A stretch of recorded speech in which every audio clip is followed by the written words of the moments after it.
গণঅভ্যুত্থান বলা, বিপ্লব বলা, কি হবে না হবে, মানে এখনো এক বছর পরে সেই প্রশ্নগুলো থাকছে কেন? আসলে এই প্রশ্ন কেন তুলতেছেন আমি জানি না। আমি আপনাকে বলি শুনেন, এই বছরের 5ই আগস্ট জুলাই ঘোষণাপত্র হয়েছে, একটা হয়েছে, জুলাই ঘোষণাপত্র পড়ছে না, ওই যে বৃষ্টির স্নাত টিপ টিপ বৃষ্টির মধ্যে সংসদ ভবনের সামনে। হ্যাঁ, আমি আপনাকে ওইটার 20 নম্বর এটা পড়ে শোনাই। যেহেতু জনগণের দাবি অনুযায়ী এরপর অবৈধ দ্বাদশ জাতীয় সংসদ ভেঙে দেওয়া হয় এবং সংবিধানের 106 অনুচ্ছেদ অনুসারে সুপ্রিম কোর্টের মতামতের আলোকে, এখন শুনেন, সাংবিধানিকভাবে ডক্টর ইউনূসের নেতৃত্বে 8 আগস্ট 2024 তারিখে একটি অন্তর্বর্তীকালীন সরকার গঠন করা হয়। কিভাবে গঠন করা হয়? সাংবিধানিকভাবে। ক্লিয়ার কথাটা বুঝতে পারছেন?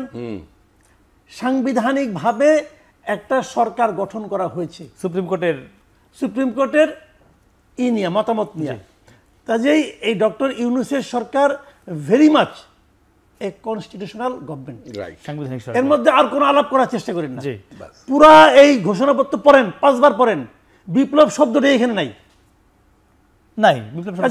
আবেগ দিয়ে বিপ্লব প্রতিষ্ঠার চেষ্টা করেন না।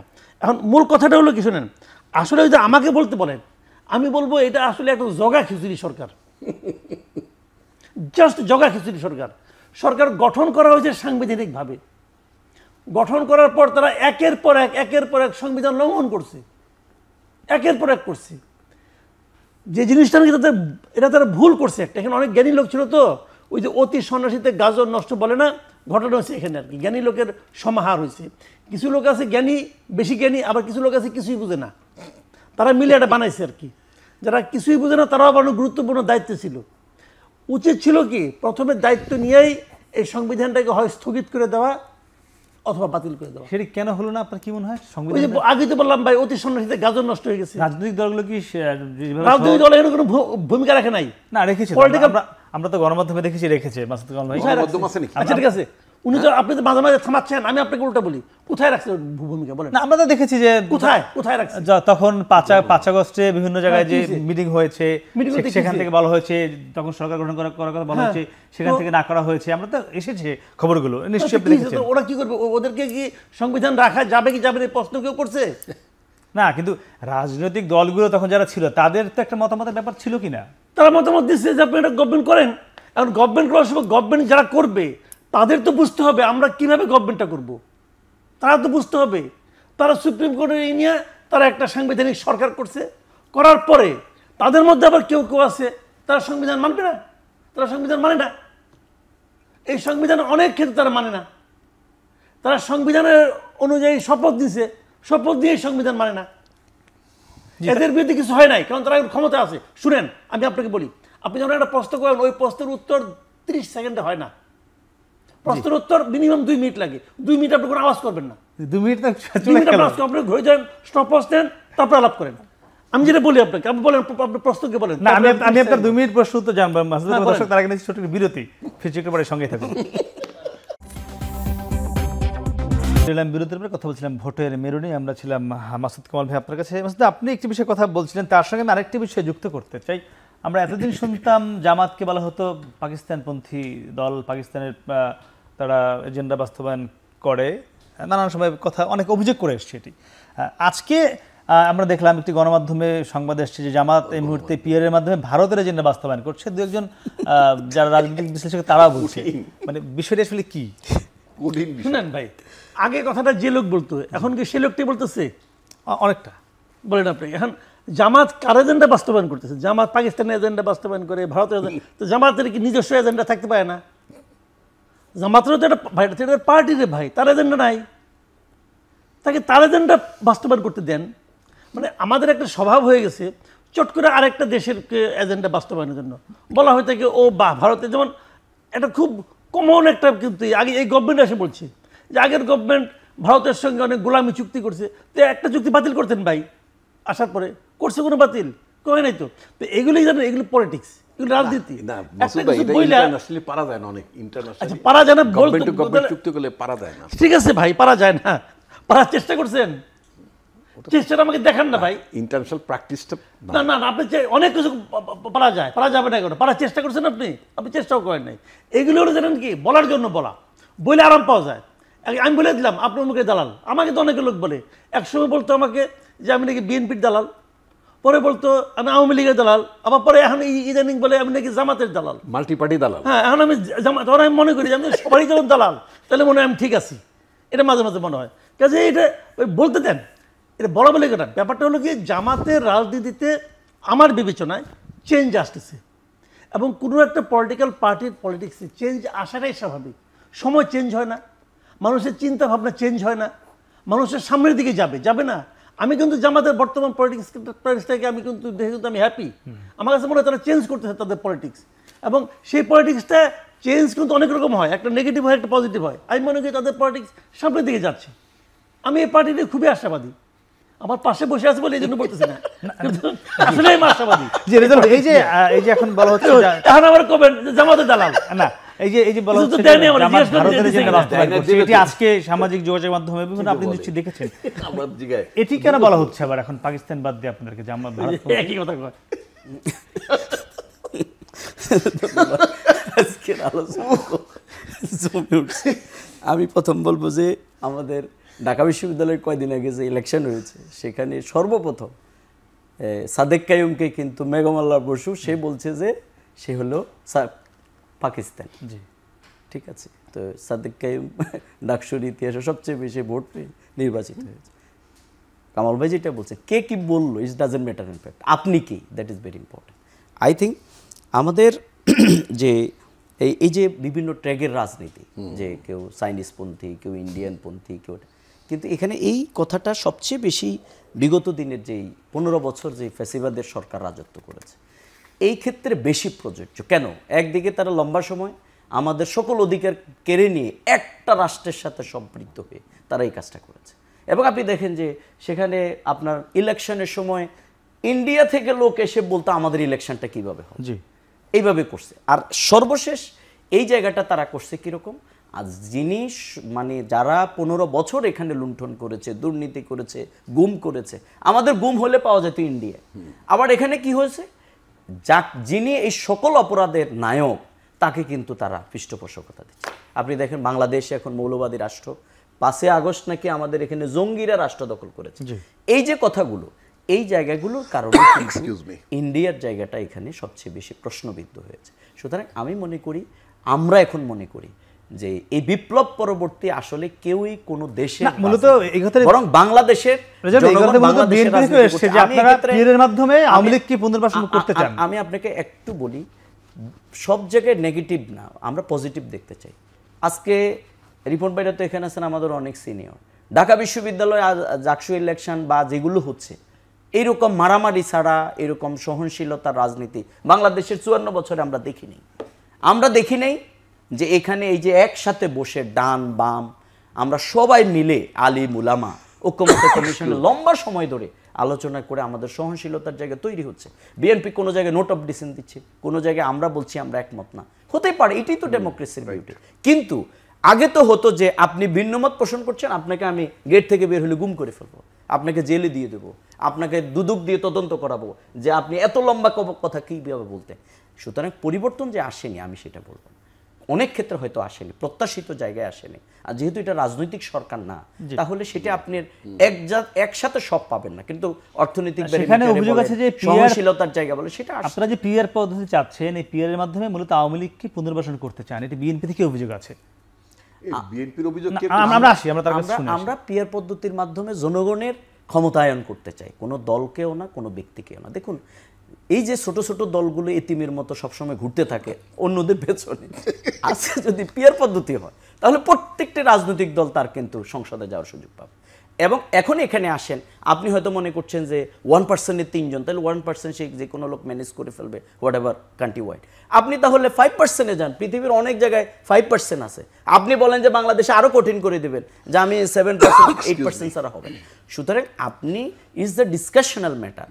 আগে কিন্তু কেয়ারটেকার সরকার তো বাংলাদেশ জামাত ইসলামী এটা ব্রেন চাইল্ডহুড, এটা যখন আসছিল তখন বিএনপি বলছে না যে এটা পাগল আর শিশু ছাড়া কেউ নিরপেক্ষ নয়। নেগলেক্ট করা হয়েছে, কিন্তু এখন সেটা জাতীয় ইস্যু, সাংবিধানিক ইস্যু। আর পিআর পদ্ধতিতে ভাই তো আমরা নিয়ে আসিনি, এটা পৃথিবীর জি, জায়গাগুলোতে আছে। সুতরাং আমরা মনে করি আমরা পিআর এর কথা বলছি বলেই আমরা খুব অ্যাগ্রেসিভ, আর অন্যরা এটাকে খুব সিরিয়াসলি অপোজ করবেন, এটা না হয়ে বরং সহনশীলতার রাজনীতিতে আমরা আলাপ আলোচনা করে একটা জায়গায় আমরা যেতে পারি। আর রিপন ভাই, বিএনপি মহাসচিব বলেছেন যে দক্ষিণ পন্থার উত্থান হচ্ছে। কবে?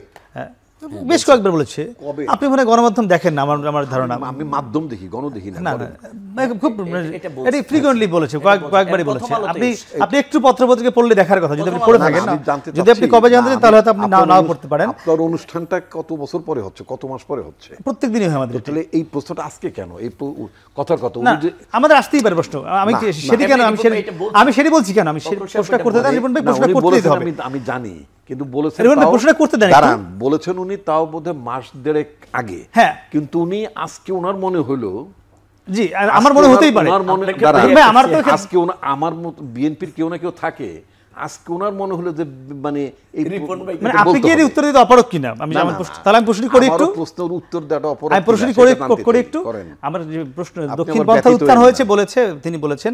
আমার প্রশ্ন ছিল, এই যে দক্ষিণ পন্থার উত্থান তিনি বলেছেন, মানে ফিল হয় কিনা যে মাঠে আওয়ামী লীগ নাই বা জাতীয় পার্টি নেই, এই ফিল থেকে বলা কিনা? যেহেতু এখন আমি ওনার ফিলিংসটা কেমনে বলবো? আপনি তো বিএনপির একজন। স্টেথোস্কোপ কি লাগায় আমি ওনার কি মানে ইয়ে করছি, দেখছি। না রিপন ভাই, আমরা বুঝি কি, I'm not a doctor. আমরা বুঝি কি, একজন একটি দলের মুখপাত্র যখন কথা বলে, এটি দলের কথা। তাহলে আপনি একটা আপনি কাজ যদি করেন মানে না, তার পার্সোনাল আপনি একটা মতামত বলেন, আপনি সেটা একটা- বলে দিতে আপনি পারেন একটা আপনি। কাজ করেন। I think he speaks every day. G. He speaks every day. You can ask your reporter to explain this question.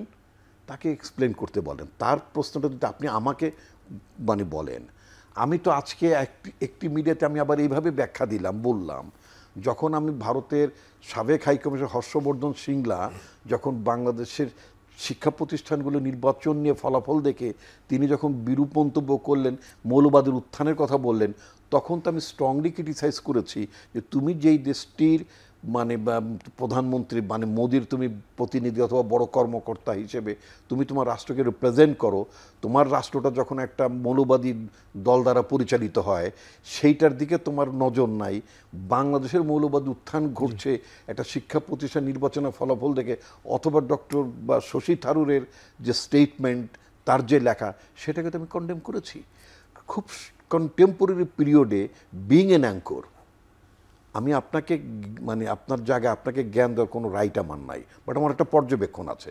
পর্যবেক্ষণ এই কারণে আছে যে আমি রাজনীতির বাইরে আমি নিজেও একজন সম্পাদকও।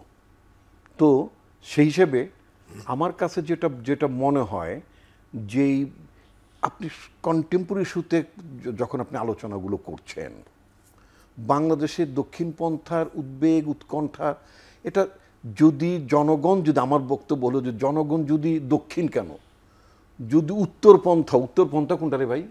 উত্তর পাড়া বলে আবার। উত্তর পাড়াও, আচ্ছা। তো পন্থা নিয়ে বল, বাংলাদেশের জনগণ যদি উত্তরপন্থাকেও সমর্থন করে, আপনার কিছু করার আছে? না, আমারও তো সেই প্রশ্নই ছিল। না, আমি তো বিং এ ডেমোক্র্যাট, আমি তো উইল অফ দ্য পিপল, আমি তো মানুষের যে তার স্বাধীন মত প্রকাশ এবং তার যে ইচ্ছার প্রকাশটাকে আমি রেসপেক্ট করি। খুবই ভালো। একজন মানুষ তো আমাকে অপছন্দ করতে পারে, জি, করতেই পারে, নাকি করতে পারে না? অবশ্যই অবশ্যই। কিন্তু আমি যদি এইভাবে বলি, বাংলাদেশের জনগণ তারা টোটাল প্রক্রিয়াটি কিভাবে দেখছে, বাংলাদেশের বিপদের জায়গাটা কোনটা, সম্ভাবনার জায়গাটা কোনটা, আমরা কতটুক বিপদের মধ্যে দিয়ে হাঁটছি। যেমন আমার ক্রিটিসিজম তাদের ব্যাপারে, আমার যে criticism, he is my jail partner, we live together means আমরা একদিন একসাথে আমরা বহুদিন জেলে ছিলাম। যাই হোক, তো এখন কথা হচ্ছে কি যে আমরা তো আমাদের কমন ইস্যুতেই তো আমরা জেলে ছিলাম একটা স্বৈরাচার হটানোর আন্দোলনে। এখন ওনাদের ছাত্র সংগঠন, ইয়েস এটা ঠিক যে মানে আমি তাকে সাজেস্ট করব যে এর পরবর্তী নির্বাচনগুলোতে, কারণ এটা নিয়ে একটা ক্রিটিসিজম আছে যে যেমন জাতীয়তাবাদী ছাত্রদল সরাসরি নিজের সংগঠনের পরিচয় দিয়ে নির্বাচন করছে, তারাও তাদের সংগঠনের পরিচয় দিয়ে নির্বাচন করতে পারে, হয়তো ভবিষ্যতে করবেও, সেটা ডিফারেন্ট ইস্যু। এখন যদি স্টুডেন্টরা যদি তার সংগঠনকে যদি চয়েস করে অ্যাজ ছাত্র শিবির, ঐক্যবদ্ধ শিক্ষার্থী জোট না, as Shibir, fine, You should accept it. We should accept it. Yes, students are accepting their politics, but their candidates. তো এটা নিয়ে আপনার তো হাহুতাশ করার কিছু নেই। আমি তাই মনে করি হাহুতাশ করার কিছু নেই। আপনার মহাসচিব কেন হাহুতাশ করছে তাহলে? কেন হাহুতাশ করলেন? আপনার জন্য। কেন? সেটা তো আমি বলতে পারবো না। তার মানে এটি তার ব্যক্তিগত বক্তব্য, দলীয় বক্তব্য না, রাইট? উনি তো ব্যক্তিগত দিচ্ছেন, আমার এটা তো আমার। আমি আবারও একটু মনে করিয়ে দিই, একজন দলের মুখপাত্র কথা বলে এটা আমরা মনে করি যে দলীয় দলের বক্তব্য, ব্যক্তি বক্তব্য আমরা সেটাই কিন্তু মনে করি। আবারও মনে করিয়ে দিই আপনাকে, আপনার বক্তব্য মানে সিটি গ্রুপের বক্তব্য না। না অবশ্যই না, আচরণটা সিটি গ্রুপের আচরণ, কিন্তু দলের বক্তব্যটা মুখপাত্র না, সে দলীয় আচরণটা কিন্তু সিটি গ্রুপের আচরণ না। না অবশ্যই না, ঠিক আছে। কিন্তু যখন দলের সে মুখপাত্র মহাসচিব, এই দলের বক্তব্য নয়। লুক তিনি একজন মানুষও, তাহলে ধরো তার ব্যক্তিগত মতামত, আমরা সেটাই বলছিলাম। তিনি কারুর বাবা, তিনি কারুর ভাই, তিনি কারোর স্বামী। জি জি রিপন ভাই, না আমরা সুতরাং একটা মানুষের বহু পরিচয় থাকে। একদমই ক্লিয়ার। আমার দল এটা স্টেটমেন্ট আকারে এই পর্যবেক্ষণটা দিয়েছে। জি মাসুদ কল একটু আপনার কাছে যেতে চাই। লোক আবার আমি যখন পার্টির মুখপাত্র ছিলাম, এই পার্টির দীর্ঘ সময় মুখপাত্র, একদমই তখন আমি দায়িত্ব নিয়ে যে কথা বলেছি, I was assigned by my party, সেটা অবশ্যই দলের কথা ছিল। আবার এখন আমি যে কথাগুলো বলছি, আজকে যে কথাগুলো এখন অ্যাসাইন্ড হলো তিনি, আমরা যে কথা বলছিলাম, মাসুদ একটু জানতে চাচ্ছিলাম এই যে জাকসু নির্বাচনের বিষয়ে আমরা দেখলাম, আমরা সামনে আরো চাকসু আছে, এটি যদিও আলাপ নিশ্চয় যে করেছেন, আজকে সামগ্রিক যে পরিবেশ দেখছি আমরা, জামাত আমিরের সাথে ব্যবসায়ী নেতৃত্ব সংগঠনের নেতারা গিয়ে দেখা করে আসলেন, মানে এটি কি এই জাকসুর একটা ঢেউ কিনা, এবং এই ঢেউটা পুরো দেশের প্রান্তিক পর্যায়ে আগামী ভোটে কত দূর যেতে পারে আপনার কি ধারণা? আমি সেটা জানবো মাসুদ ভাই। আবার একটু ছোট একটা বিরতি নিয়ে আসি, দর্শক আপনার সঙ্গে থাকুন, ফিরছি একটু পরেই। ফিরলাম বিরতির পরে, কথা বলছিলাম ভোটের মেরুনে, আমরা ছিলাম মাসুদ ভাই আপনার কাছে জানতে ছিলাম যে খুবই একটি কমন প্রশ্ন গত কয়েকদিন ধরেই চলছে, সেটির সঙ্গে আমরা দেখলাম যে গত পরশু রাতে যুক্ত হয়েছে জামাত আমিরের সঙ্গে ব্যবসায়ীর শীর্ষ সংগঠনের নেতৃত্ব দেখা করে এসছে। এটি আসলে সে ঢেউ কিনার জাকসু এবং এটি কোন পর্যন্ত যেতে পারে? জাহাঙ্গীরনগর ইউনিভার্সিটি এবং ঢাকা ইউনিভার্সিটি এই দুই জায়গায় দুইটা নির্বাচন হয়েছে, এবং নির্বাচনটা এমন একটা সময় হয়েছে যখন নাকি দেশের মানুষও জাতীয় নির্বাচন নিয়ে চিন্তা ভাবনা করতেছে, এবং এই দুই নির্বাচনে যে ফল হয়েছে কোনো সন্দেহ নাই এই ফল ঢেউ, একটা বড় ধরনের ঢেউ, এবং এই ঢেউয়ের কিছু পার্শ্ব প্রতিক্রিয়া, কিছু প্রভাব বিভিন্ন জায়গায় পড়া শুরু করেছে। এটা যারা প্রধান, যার ক্ষমতা আসার জন্য খুব প্ল্যান করতেছে, যার ক্ষমতা এসেই গেছে ভাবতেছিল বিএনপি, তাদের মধ্যেও প্রভাব বিস্তার করছেন। যারা জামাত ইসলামের রাজনীতি করেন তাদের মধ্যেও প্রভাব বিস্তার করছে, এবং ব্যবসায়ী যারা বাংলাদেশে, আমি মনে করি দেশের সবচেয়ে যে চরিত্রহীন যে গোষ্ঠী, রাইট, এদের মধ্যে চরিত্রহীন কিন্তু আর হয় না একদম। হ্যাঁ, এরা যেখানে মানে সুবিধা দেখে ওখানে যাওয়ার চেষ্টা করে। তারাও এখন থেকে দেখতেছে যে জামাত তো তাহলে একটা পাওয়ারফুল পার্টি হয়ে গেছে, তাহলে আগে লাইন দেয়, কে আগে লাইন দিবে, এই একটা কম্পিটিশন স্টার্ট হয়ে গেছে আর কি। দেখেন রাষ্ট্র ইলেকশনের পরে দেখবেন আরও লাইন লম্বা হয়ে গেছে, আসবে, সবাই এখন আসতে থাকবে, এবং অনেকে ভাবতে থাকবে তাহলে এতদিন এনসিপির পিছনে যে ইনভেস্টগুলি করলাম কি একটা অপচয় হয়ে গেল, কারণ ওই অপচয়গুলি ফিরে আনার চেষ্টা করবে তারা। এরা কিন্তু আবার আওয়ামী লীগের সময় কিন্তু কেউ মরণেও তুমি, জীবনেও তুমি, মরণেও তুমি, এগুলোই বলছে কিন্তু, বলে এখন ওরাই আবার দেখবে এদিকে আসবে, এদের কোনো ক্যারেক্টার নাই। এবং ইন্টারেস্টিং হলো পলিটিক্যাল পার্টিগুলোরও কিন্তু এদেরকে দরকার, নাহলে তো তার টাকা পাবো কই, কারণ টাকা পাইলে তো কিছু পকেটে ভরে, কিছু সারে, একটা ভাব আছে না একটা, এইগুলি সব কিছু আছে, যে কারণে এটা খুব একটা স্বাভাবিক ঘটনা বাংলাদেশের পলিটিক্সে, এটা স্বাভাবিক ঘটনা। তো দেখা যাক এখন আমাদের জামাতের আমির ওইটাতে ভুলে কিনা দেখি। আমার প্রশ্ন ছিল প্রান্তিক পর্যায়ে ভোটারদের পর্যায়ে কতটুকু পৌঁছাতে পারে? ভোটারদের পর্যায়ে খুব একটা হয় নাই, সেটি জানতে হয় নাই কেন আমি বলি আপনাকে, সাধারণ মানুষ কিন্তু ভাই ওইটা দেখে সে সিদ্ধান্ত নেয় না, সে সিদ্ধান্ত নেয় তার এখানে কি হচ্ছে, তার এখানে মনে করেন প্রত্যন্ত অঞ্চল, উপজেলা পর্যায়ে, জেলা পর্যায়ে, ওখানে যে লোকগুলো আছে তারা তো দেখতেছে যে বিএনপি কি করতেছে, জামাত কি করতেছে, ওইটা দেখেই তারা সিদ্ধান্ত নেবে। এই কারণেই দেখবেন আপনি এই দেশের এক এক জেলায় কিন্তু এক এক রকম ফল হবে, সব জায়গায় এক ফল হবে না, কারণ যে জায়গায় যে দেখবে যে আমার এখানে জামাতের নেতাটা বেশি সুবিধার না, সে জামাতের দিকে যাবে না। আবার যেখানে দেখবে এখানে বিএনপির লিডার খুব ডিস্টার্ব করতেছে, সে বিএনপির দিকে যাবে না। মানে দেশের প্রত্যন্ত অঞ্চলের মানুষ কিন্তু তার এলাকা নিয়ে চিন্তা করে যে আমি কাকে ভোট দিলে অথবা কে নির্বাচিত হলে আমার সুবিধা হবে, আমার ফ্যামিলির সুবিধা হবে, আমার এলাকার মানুষের সুবিধা, তারা কিন্তু ওইভাবে দেখে। জি জি রাজল ভাই, একটু জানতে চাইছিলাম যে অনেকেই বলে থাকেন, মাসুদ ভাই শুরু দিকেই বলছিলেন যে আপনারা মধ্যে একটি বিএনপিকে একটু চাপে রাখতে চাচ্ছেন, সেই রাখবার জন্যই এই কর্মসূচিগুলোর দিকে যাচ্ছেন, যুগপৎ আন্দোলন যাচ্ছেন, যেখানে আমরা দেখলাম যে এনসিপি শুরুর দিকে থাকার কথা ছিল, তারাও সরে গেলেন। আমরা দেখেছি এবি পার্টি, গণ অধিকার পরিষদ, তারাও আপনাদের সঙ্গে আপাতত আমরা দেখছি না, প্রত্যক্ষভাবে দেখছি না, অন্যান্য বেশ কয়েকটি ইসলামিক দল রয়েছে। আপনাদের চাওয়া আসলে মূলত কি, মানে এই চাপ দিয়ে কি শুধু উচ্চকক্ষটা আদায় করে নেয়া, এমন কোনো বিষয়? না, আমরা তো আন্দোলন করতেছি, সুতরাং কোনটা দিয়ে কোনটা হবে সেটা টাইম বলছে।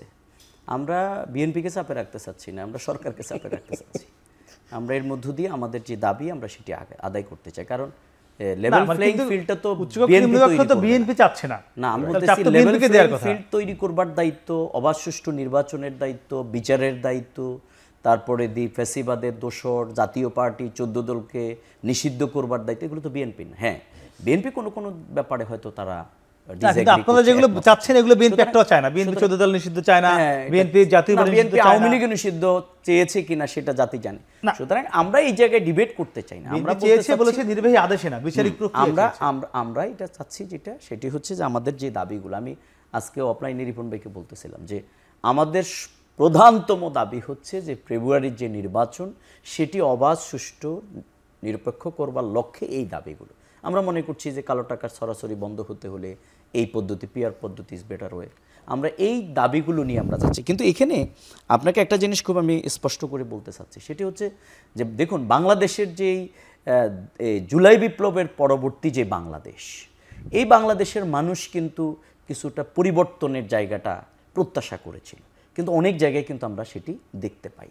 আর এই দেখতে না পাওয়ার কারণে 100% শিক্ষিতদের একটা জায়গা, অর্থাৎ আমাদের তরুণ প্রজন্ম যে বিপ্লবটা প্রথম কাতারে থেকে তৈরি করেছে, ভূমিকা রেখেছে, আমরা সাথে ছিলাম, ভূমিকা রেখেছি।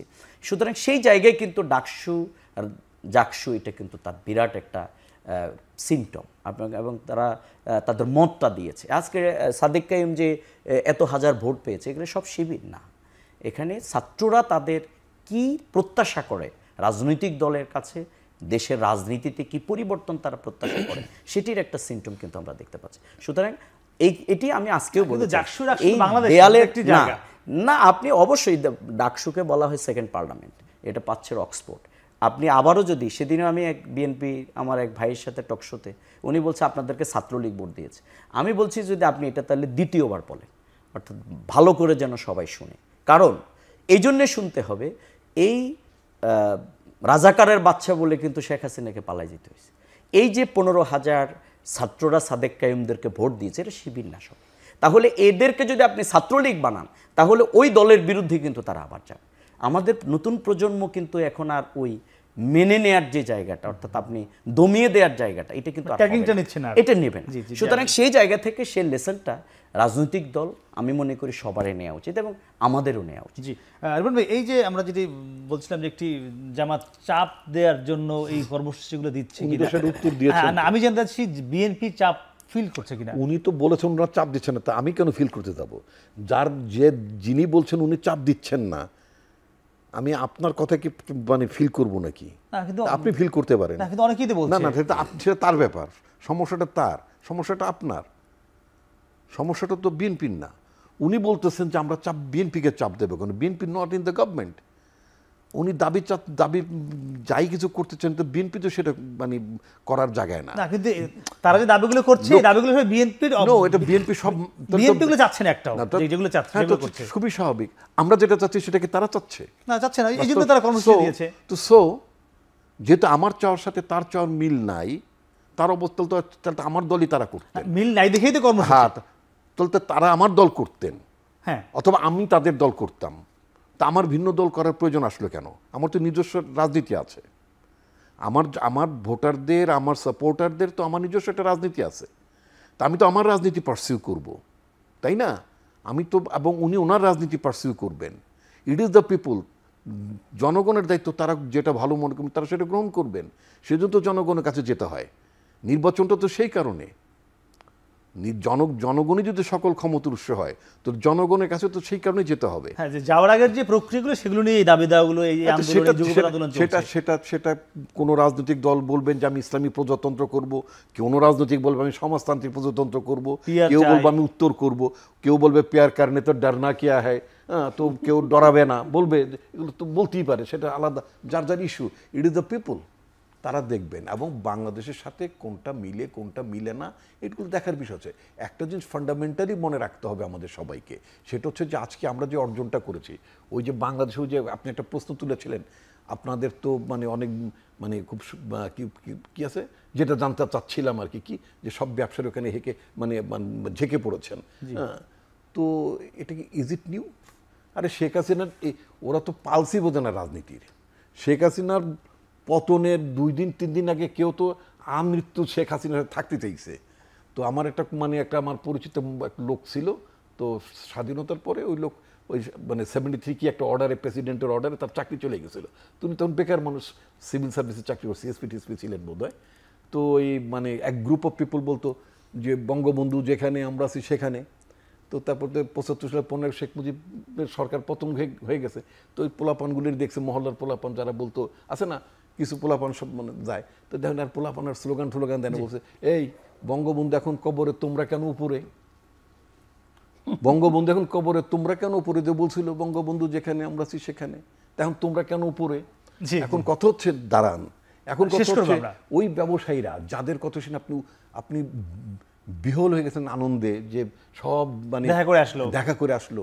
আপনার জন্য দুঃসংবাদটা হচ্ছে সেটা হচ্ছে যে ওই লোকগুলোর কোনো অ্যাসেসমেন্ট নাই। ওই লোকগুলো অ্যাসেসমেন্ট থাকলে তারা শেখ হাসিনার জন্য গলা কাঁপিয়ে ভাষণ দিত না। ওই লোকগুলো যে অ্যাসেসমেন্ট থাকতো, ওই ব্যাংকার্স অ্যাসোসিয়েশন নাম দিয়ে হাজার হাজার কোটি টাকা যে শেখ হাসিনার পায়ের কাছে ঢেলে আসতো না। ওরা জনগণের লুটেরাদের আবার কোনো পালস বোঝার কিছু আছে নাকি? ওরা সব দিকে ব্যালেন্স করে, এটা ব্যালেন্সের ব্যাপার। রাজনীতি করার কাজটা আপনি রাজনীতি করেন, মানে অর্থাৎ আমাদের